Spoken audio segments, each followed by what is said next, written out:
அந்த இளைய குமாரனுக்குள்ள ஏற்பட்ட அந்த மாற்றம் நமக்குள்ள வரணும். நீங்கள் உயர்ந்த வஸ்திரத்தை கொண்டு வந்து அவனுக்கு உடுத்தி இவன் கைக்கு மோதிரத்தையும் கால்களுக்கு பாதரட்சையும் போடுங்கள்.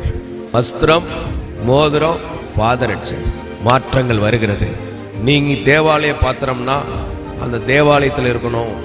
பலிபீட பாத்திரம்னா அது பலிபீடத்தில் இருக்கணும். கர்த்தருக்கு அடுத்த காரியங்களை செய்கிறவங்க அதற்குன்னு இருக்கணும். திடீர்னு எல்லாத்தோடும் கலந்துருவாங்க, இங்கே வந்து இருப்பாங்க. அது கர்த்தரை அவமதிக்கிற செயல். நம்மை வேறு பிரித்து வாழ தான் கர்த்தர் நம்மை அழைத்திருக்கிறார்.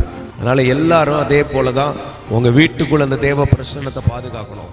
கண்ட குறை பேசுகிற ஆளுகளை வீட்டுக்குள்ளே வர வச்சு அவனுக்கு காப்பி போட்டு கொடுத்து உட்கார்ந்து பேசி உங்கள் வீட்டில் இருக்கிற தேவ பிரசன்னத்தை கெடுத்துடக்கூடாது.